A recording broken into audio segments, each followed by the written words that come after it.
All right, welcome to Keeping It Real, the largest podcast made by real estate agents and for real estate agents. My name is DJ Paris. I am your guide and host through the show. And today is our monthly series called Closing Time with Chris Linsell from theclose.com. Now, this is a partnership between Keeping It Real and theclose.com. And let me tell you about The Close. Now, theclose.com is a kind of real estate website designed to give agents, teams, and brokerages actionable strategic insight from industry professionals. They cover real estate marketing, lead generation, technology, and team building strategies from the perspective of working agents and brokers who want to take their business to the next level. Please visit theclose.com, that's THECLOSE.com,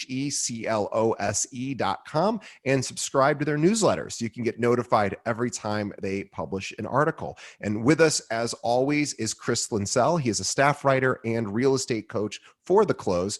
Chris is The Close's resident expert on real estate topics ranging from marketing, lead generation, transactional best practices, and everything in between. He's a licensed agent in the state of Michigan. Chris has been part of hundreds of transactions from modest rural starter homes to massive waterside compounds. When he isn't writing, you'll find Chris fly fishing or performing on the stage of his community theater's production, although probably virtual productions at the moment. Hopefully soon you'll be back on the physical stage. Well, Chris, welcome once again to Keeping It Real. We're excited to have you. DJ, thanks for having me. Really great to be back. Good to see you. Feel like it's been a while. We're in some sort of weird time warp, so I can't tell if it's been a month or a year since we've talked to each other. But good to be back again. Yeah, I agree. It's so for people who are listening, there's a lot of people that are watching live right now. So we know if you are watching live, it's November 10th. But for those of you listening, it might be a week or so later. So as of today, obviously some big news in the last week or so around the presidential election. President-elect Biden is purported to be the winner, although there will be some questioning of that process over the next several months by our current president Trump, who is exploring some legal options to make sure those votes are valid. And obviously, Michigan was one of the states that was in play during the election. So very exciting time. So what was it like in Michigan during the election? Well, exciting is an interesting word to choose for it. Honestly, all things considered, it was fine. I got up and voted on election day. I was in line at my polling station 15 minutes before the polls opened. I was 17th in line, and the whole process went pretty smooth. And I would say just in general, in Michigan, the process was relatively smooth. I can only speak from my own experience and those, that I'm connected to, but generally speaking, things were okay. But, I want to point out that, I probably had a little bit of a different, frame of reference when it comes to this election than many of the people around me, because, like you, I'm thinking about this in terms of how it's going to not only affect our country, but it's how it's going to affect our business, how it's going to affect Sure. the real estate market and the real estate industry in general. So really, really interested to see how things shook out on election day, and very curious to see how things are going to work moving forward here. I was really interested in seeing how the market would react on Monday of this week. So on the 9th, I have a closing of my own coming up, and I needed to move some cash out of the market for a down payment when it closes. And it was a sizable amount of money, and I was really nervous because I wasn't, of course, sure what the outcome of the election would be, and I wasn't sure how the market would react to either candidate winning or losing. Yep. And so I talked to my father, who really knows the market much better than I do, and I said, I better get out a week or so ahead of time just in case the world collapses. And it turns out yesterday, and I haven't looked at the market today, but yesterday the market was up significantly more than what was expected. But it was also on the heels of the Pfizer announcement that they have a possible vaccination that is, as of right now, is showing about a 90% effectiveness, and that may go down over time as they do more trials. But very exciting news. So so far the market seems, and I don't know if that was the response was more to the presidential election or the coronavirus vaccine announcement, but the market has responded quite favorably so far to what they believe is going to be a Biden presidency. Yeah, I saw this. I saw the same things. Full disclosure: I am invested in a couple of different places, and certainly not giving any kind of investment advice here, just commentary. But yeah, I saw the same thing. Markets bounced close to 5% at one point, up, which is great. Tech stocks certainly saw some decline. And again, who knows exactly what the motivations behind that are. But I'm always cognizant of what the real estate market is doing in connection to the stock market, because the two things do have some connections depending on the angle at which you are viewing these things. How they're oriented with one another, and President-elect Biden is going to bring to the table some new ideas and some new policy initiatives. At least that's what his campaign has promised. That really could shape an interesting part, not just of our economy at large, but of the real estate industry. And I'm, for one, am very curious to see if this was, they say that you campaign in poetry and you govern in prose. I'm very curious to see if some of the campaign poetry actually becomes reality, especially when it comes to real estate. Yeah, well, they're definitely President-elect Biden, assuming he's sworn in. I'm assuming everything looks go there. Yeah. Unless some massive widespread fraud is unearthed in the next few months, which I suspect likely is unlikely, of course, to happen. But who knows? But assuming he is sworn in January, he does have some uphill battles with respect to the Senate and the House. So won't be an easy ride for him to get some of that poetry into prose. Well, let's dig into a little bit of that poetry. Sure. What do you say? You want to talk about some of that? I would love to. Yeah. Okay, great. So just first start off by saying I'm not going to, in this conversation, I'm going to do my absolute best to not engender any kind of political preference here. That's not really what this conversation is about. I certainly am going to go on record as saying I have political leanings and things that I believe, and you are welcome to check out my personal social media if that is of interest to you. But this conversation is more about our industry and trying to understand how policies and potential policies affect real estate and the business of real estate. So let's assume that President-elect Biden is going to move into the White House in January. Biden's, his policies around housing are much more, I struggle with using the word subsidiary or substantive, because it's not that all of Biden's policies just want to provide subsidy, but a lot of his policies are based on this idea of assistance. And that is a significant kind of 180 compared to the Trump administration's policies that were much more about deregulation. And this is a pretty classic conservative and liberal battle here. Conservatives, again, not speaking for everybody and not speaking in any kind of, in all situations, but often conservatives are branded as the group that think that people should have the right to make their own individual decisions with their own individual money or decisions. And the more liberal party believes that government has a role to play in providing programs or assistance to allow people the opportunity to have potential decisions that they wouldn't have otherwise. And Biden's housing policy is no exceptions to this. The flagship policy that Biden has talked about, and one that I believe that in one way or another we're going to see in the early days of his presidency, is this $640 billion housing initiative designed to make home ownership more affordable for more Americans. And so $640 billion is a lot of money, and it can do a lot of things. Yeah, I'm curious on what what that $640, what type of programs would be implemented as a Yeah. result to make it easier for others to become homeowners. Well, he's named a couple of highlights here. The first thing he's named is a first-time home buyer down payment tax credit of up to $15,000. Of course, there's going to Wow. be some eligibility requirements on this.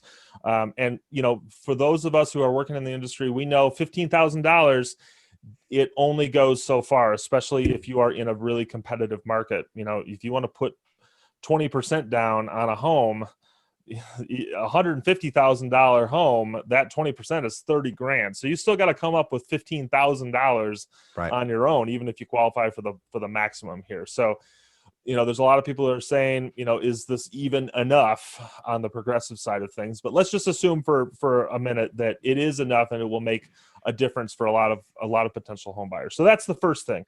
The second thing is that it's not just first-time home buyers who would potentially qualify for this. There are people in Biden's camp who have also floated the idea that teachers, first responders, public and government service workers would also be eligible for this down payment tax credit. And in those cases, those folks wouldn't necessarily have to be first-time home buyers. And that could be very significant for us. So he would basically, his administration would identify groups of people that he believes could use some additional assistance. Maybe they're more service focused to the public, and they would say, "Hey, as a thank you to some of the service you do for us as a society, for our country, we can even use this outside of a first-time home purchase. This could be applicable to a second, third, fourth type of transaction." That's correct. Yeah. And so again, all of these things are in the campaign promise phase. So,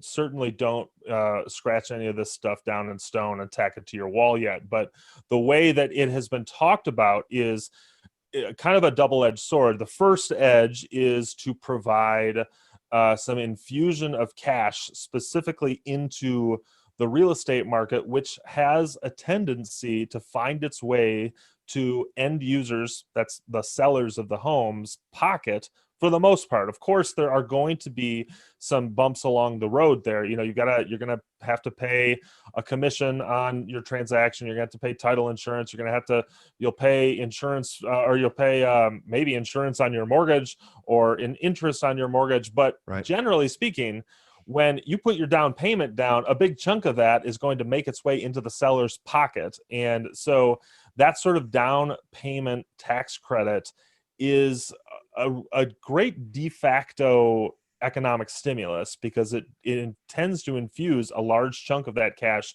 straight into the economy and not just into the pockets of the dozen biggest businesses in the United States. So that's kind of the double side of it. You're providing assistance to people while at the same time you're providing some lift for the general economy.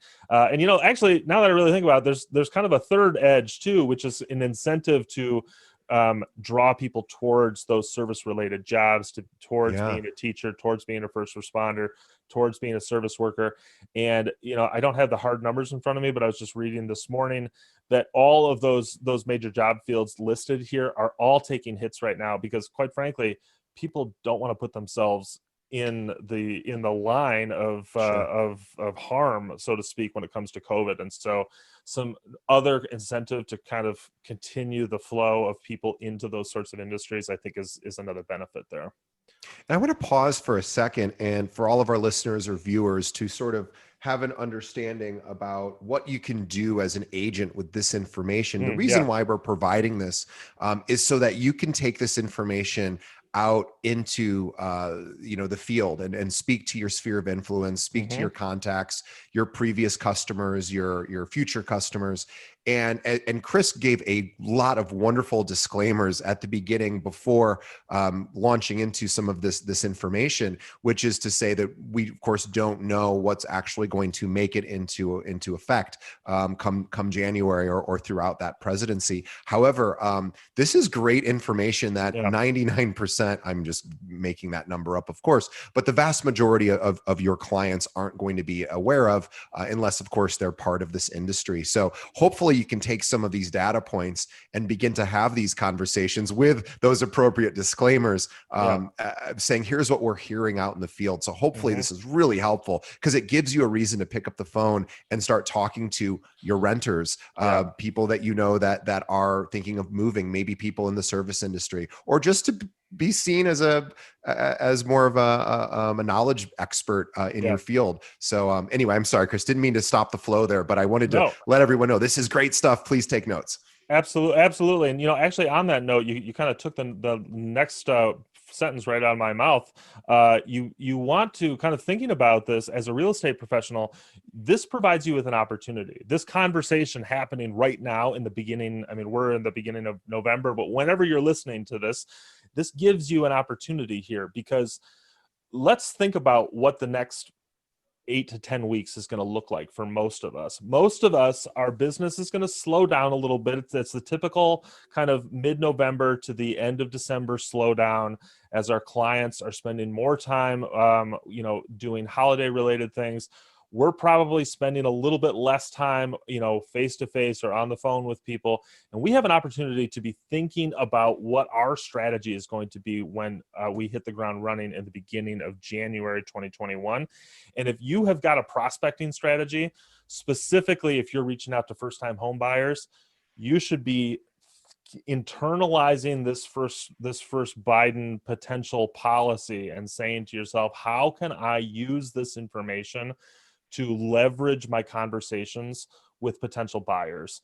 Because ultimately there's going to be a lot of people who are going to be thinking to themselves, boy, 2021 comes around, this is going to be my year for prospecting, and I'm going to do all sorts of outreach. You are not the only person that has thought of this. So you have to be thoughtful about creating competitive advantage. And if you can leverage these programs that are available to everyone, but make yourself appear to be the exclusive knowledge point for having these discussions and conversations in your local community, you can really, capitalize on this opportunity as a buyer's agent. And I'll also tag on to that conversation you can have. This is probably a setting yourself up for a much longer term transaction, but with sellers. Say, here is some programs that are possibly coming down the pipe for buyers, Mr. or Mrs. homeowner. And if you're thinking about selling, there are going to be likely, if some of these policies go into effect, more buyers on the market with a little bit more purchasing power. And assuming, if we assume that rates will not spike up in the near future, if you're thinking about selling in the next several years, here's some things that they're incentivizing buyers, potentially incentivizing buyers with so it might even help get the sellers in line for thinking about moving. Yeah, that's a great point, DJ. And in fact, that actually kind of reminds me of another thing I wanted to mention, which is another kind of bullet point in the Biden plan. And this is one I feel very confident we're going to see, is an extension on the moratorium for evictions nationwide. And here's why this is important to us. This is important because it does two things. First, it creates some delay in what could be a cascade of housing problems that will affect the market in significant ways. We can get into that another time. But the second thing it does is it provides a little bit of heart palpitations in the wrong direction if you are the owner of rental properties. Sure. In fact, as I am not the sole owner of any rental properties, but am invested in one way or the other in a couple of Airbnbs that we typically use as long-term rentals during the non-vacation season. And this eviction moratorium is great for the people who can't pay their rent, but for those of us who are trying to pay a mortgage, it's tough. we need that rent. Right. And so this is a chance for you as a real estate agent to start doing some soft outreach to people who own rental properties and say, look, the market, your specific corner of it, doesn't look like it's going to get any better in the next 3 months. Yeah. But if you have tenants who are not paying their rent now, they don't have any incentive to pay rent. I mean, of course we want them to pay rent, but if they don't have a job, they can't do it. You have no recourse against them. Here is what's going to happen over the next few months. This is a time for you as a real estate professional to reach out to those folks, to create a relationship, provide them with some options, and say, look, if you see at the end of the road here 3 months from now that you are going to be in trouble on your mortgage, we should start talking about selling this property now so that you don't find yourself in that jeopardy. And, for better or worse, there's always some uncertainty about what Donald Trump is going to decide or not decide to do. Biden has not exhibited those same properties. He has said very explicitly that this is an important part of our national recovery. And so I think you can pretty much take it to the bank that this eviction moratorium is going to be extended.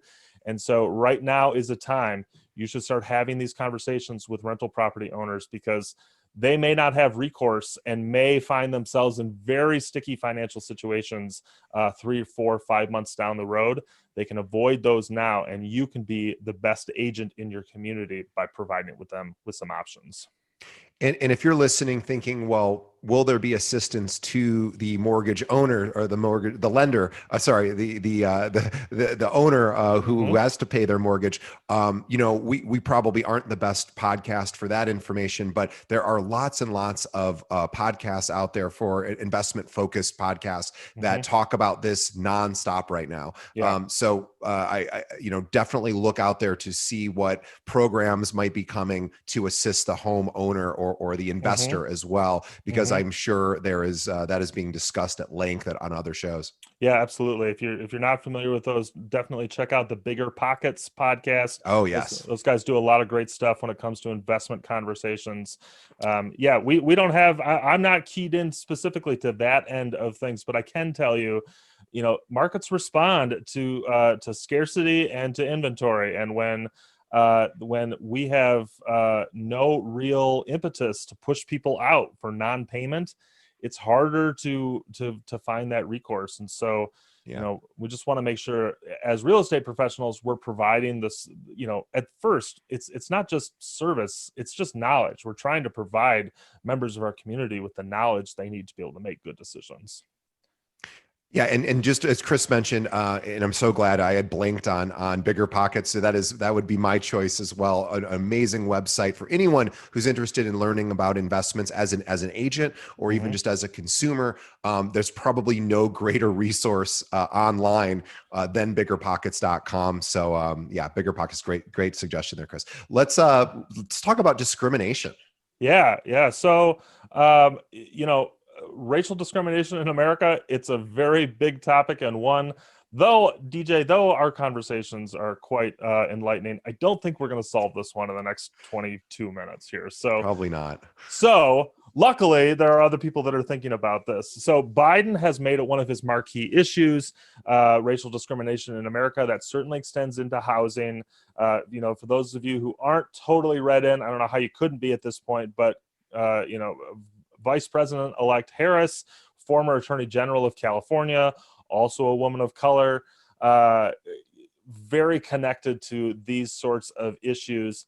And Biden has made it very clear. There's been a couple of specific press releases. He actually talked about it in a town hall. It's all over his website that he has pledged to close the racial housing gap. And this is a very dense and sophisticated topic, but the long and the short of it here is that home ownership rates, mortgage approval rates, and general wealth status in America, there's an extraordinary gap between white Americans and Americans of color, specifically Black Americans. And this is amplified in the housing community because for something like 79% of Americans, your largest source of wealth is the equity in your home.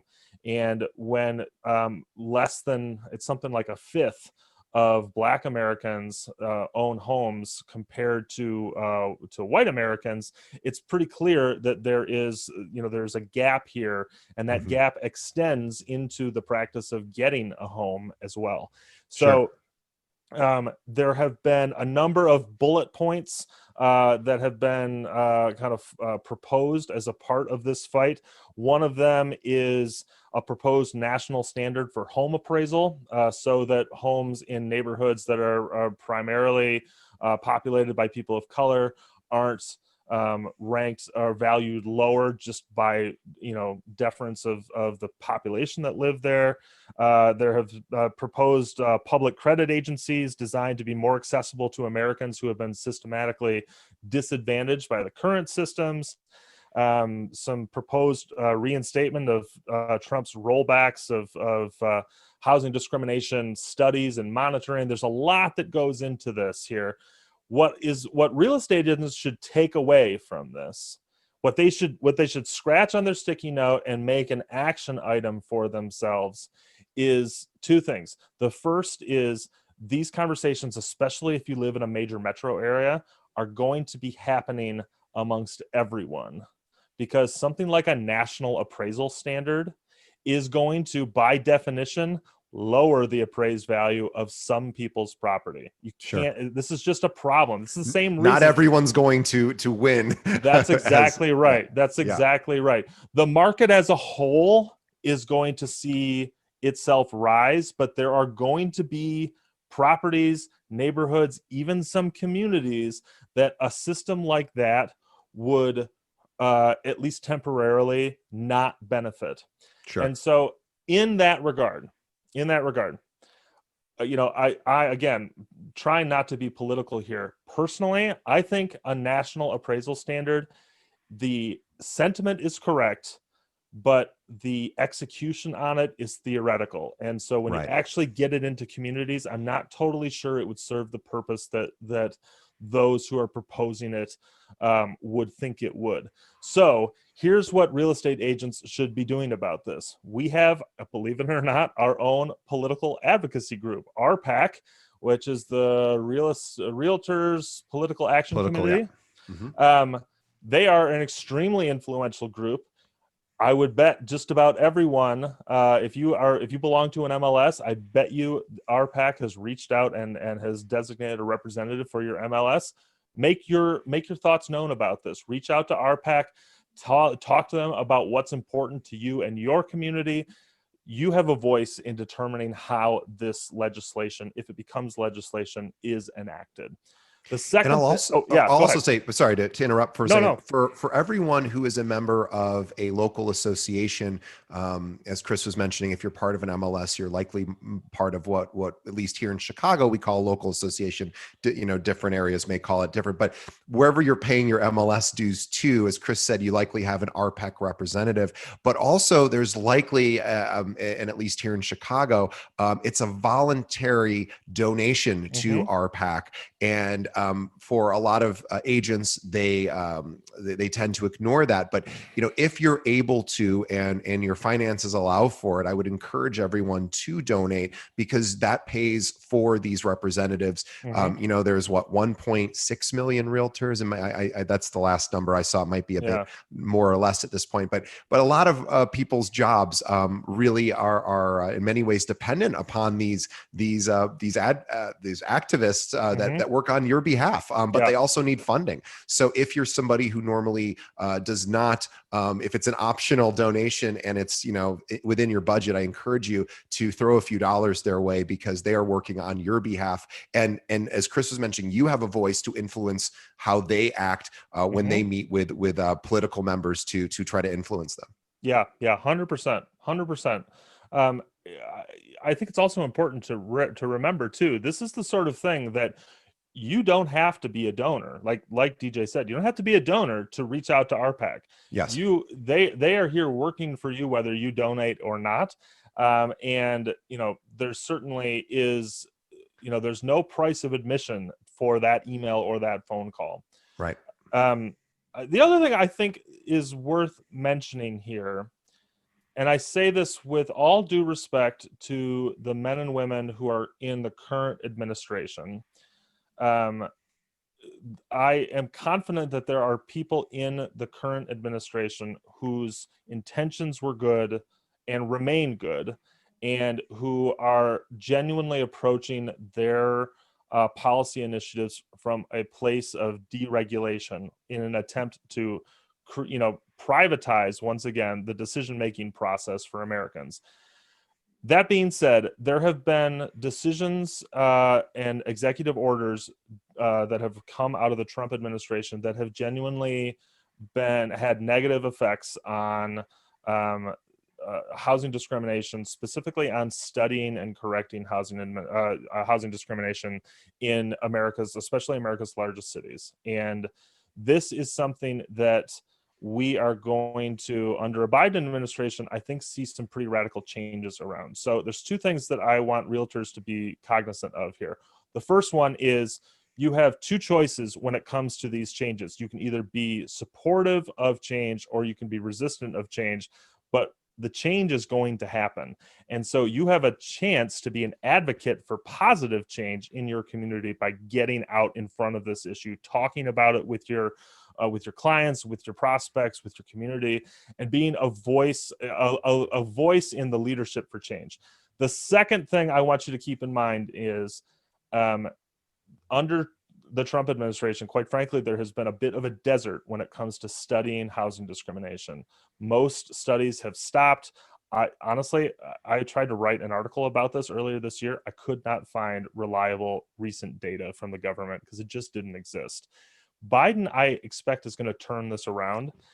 And what this means for real estate agents is there's going to be a lot of people looking at this, talking about it, thinking about it, especially in major metro areas. So if you work in these areas,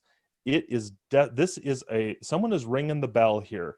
You have to make sure that all of your I's and lowercase j's are dotted, my friends. All of your T's are crossed, because there are going to be people who are looking at these issues very closely. And even if it is unintentional, even if it is built into the backlog systems of your brokerage from many years ago, it is now time to reevaluate, just like we all should be doing on a regular basis. It's time to reevaluate our own personal business practices to make sure we are 100% above board, to make sure we are not doing anything even unintentionally that would violate fair housing law, because this issue is going to come into scrutiny very, very soon, and you don't want to be under the microscope on this. Yeah, I couldn't agree more. I know we've covered that topic in previous conversations. However, it's worth repeating, which you just did so eloquently. It is really for everyone listening and watching to understand that it's a really good idea to re-educate yourself, or add an additional skill to your tool belt, which is to say, where do I have any conscious or unconscious biases? Am I accidentally or intentionally leading a client down a path that may be in violation of some of these changes to come, or even just existing rules and regulations? So whether you have some of these inclinations or not, it's worth just running a gut check, Chris, I believe, Totally. as you've used that term before, and sort of trying to see, okay, where am I maybe getting into a gray area, and how can I be more in front of some of these changes? Because you're absolutely right. In a more liberal, in a more democratic type of presidency, this idea of just let the free market decide is going to be maybe de-emphasized, and there's going to be a stronger emphasis on regulation, which would mean possible more scrutiny on real estate agent behavior, and certainly obviously our licenses to all of us listening or watching are extremely important. Probably the most important part of our business is keeping our license in good standing. So this is a great time to really reevaluate, am I actually doing everything above board? And not to suggest anyone isn't, but there, as Chris said, there may be some unintentional decisions that you're making, or unconscious decisions you're making that might be perceived as quite negative, or maybe detrimental to your career. Totally. And I think DJ, I think it was you that shared this with me. I can't remember if it was you or if it was another conversation I had about the phrase "in walking distance" when it comes to property descriptions. Like I never thought of that phrase as being discriminatory until somebody, and I think it was you, brought up to me that those who are in a wheelchair or can't walk very easily, those who are clearly covered under the Americans with Disabilities Act and under the Fair Housing Discrimination rules. These are folks who that phrase is discriminatory against. Sure. And you know what? I have said that, I've used that phrase in listings, and I know without a doubt that there was absolutely no malice intent here. Sure. But let's just call a spade a spade. This issue is going to be talked about more, and we live in a society and we are in a current media climate where there is a lot of sensitivity happening around these particular issues, especially when it comes to race. And in just given the events that have transpired over the last 12 months, and now given the fact that we have a former attorney general of the fifth largest economy in the world in the White House, who is going to be looking at racial injustice very closely, this is something that real estate agents, like, you'd just be silly to not be proactive about it. So as you are thinking about your 2021 plans, be thinking of, put this into the calculus. What are you going to do to be proactive about this? What are you going to do to be a leader in your community about it? Yeah, I think that's a really great place to wrap up. There's been so much great information here. I suspect this will be a very popular episode of ours, as I think real estate agents nationwide are watching and listening to try to understand what are these possible changes that are coming, and how can I, really start to brace my business and brace for some of these changes, and not that they're negative, but just how can I absorb them now and start to take action. Yeah. And I think this was really, really helpful. I mean, everyone listening, how great is Chris? This is awesome, awesome stuff. I'm saying that to Chris because it's a strange thing to say to somebody, but I'm really saying it to the audience. So I want everybody to shoot Chris a message too. Let him know how much you appreciate some of this information, because really, that's the whole intention of this show, is to help provide really timely information to agents about how to improve their business, but also to protect their business. And so we just spent a few minutes on protection. So if you're not up on some of the racial concerns and issues around housing, now is a time to educate yourself as we're winding down the rest of the year. Spend a few minutes and educate yourself. There's lots of resources online to make sure that you are acting in a way that will protect your license, but also will protect the benefits of your clients. So make sure that you're doing that. But Chris, once again, this was just been an amazing episode. I really appreciate all the work that you put into this show in partnership with The Close. I want to also, as we're wrapping up, to also remind everyone, theclose.com is a free service. It's basically an online newspaper, an online blog of all things that agents want to know about to help grow or protect their business. It's an amazing resource. They have incredible writers like Chris on staff, and the articles they publish are really substantive. These are not, 5 things to do to grow your business, which says like reach out to customers. And, there's lots of these lists we find online from various sites that maybe aren't as full of actual steps, but The Close really prides themselves on amazing content. So theclose.com is where you should be going and reading their articles. And also they have a premium subscription service as well. The regular content available for everyone, but The Close Pro, Chris, can you just briefly tell our audience about that? Yeah, Close Pro available. It's we've got a free trial, 2-week free trial. After that, $30 a month. That $30 gets you exclusive small group coaching once a week. I do a coaching call with my partner, Sean Modry, who's been in the business for 25 years, 12 years as a real estate coach in the Keller Williams Hall of Fame. A really, really knowledgeable guy.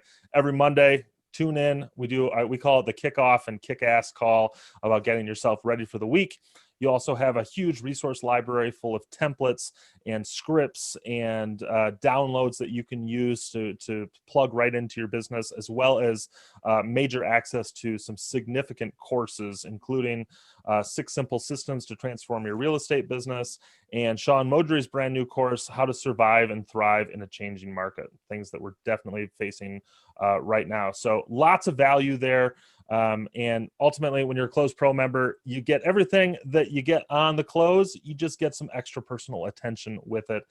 It's really great for agents who are looking to take their business to the next level. You know, I tell people on a regular basis, the Close Pro, this isn't for part-timers who are satisfied to kind of flounder at 6 transactions a year. If you are ready to step up your business, the Close Pro is for you. Yeah. So everyone go to theclose.com. If you're not already a diehard reader of their content, you should be. And they don't post, 20 articles a week to make it really difficult to follow. They post 3 to 5 articles a week at most. And each one is absolutely worth your time. And then please explore the Close Pro as well. Yeah.